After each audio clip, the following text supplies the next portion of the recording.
привет! Сегодня у нас вот такой замечательный вечер с Мерим. Познакомились с Сезим, познакомились с Талгат, Табит. Это вот его заведение, добро пожаловать. Его прекрасная супруга Рыскуль и Сара. Я очень рада с ними познакомиться. Был сегодня шикарный вечер. Благодарю Всевышний.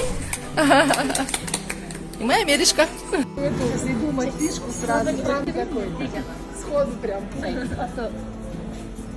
Желбереsin büyük kelegin Kırgızstan, Kırgızstan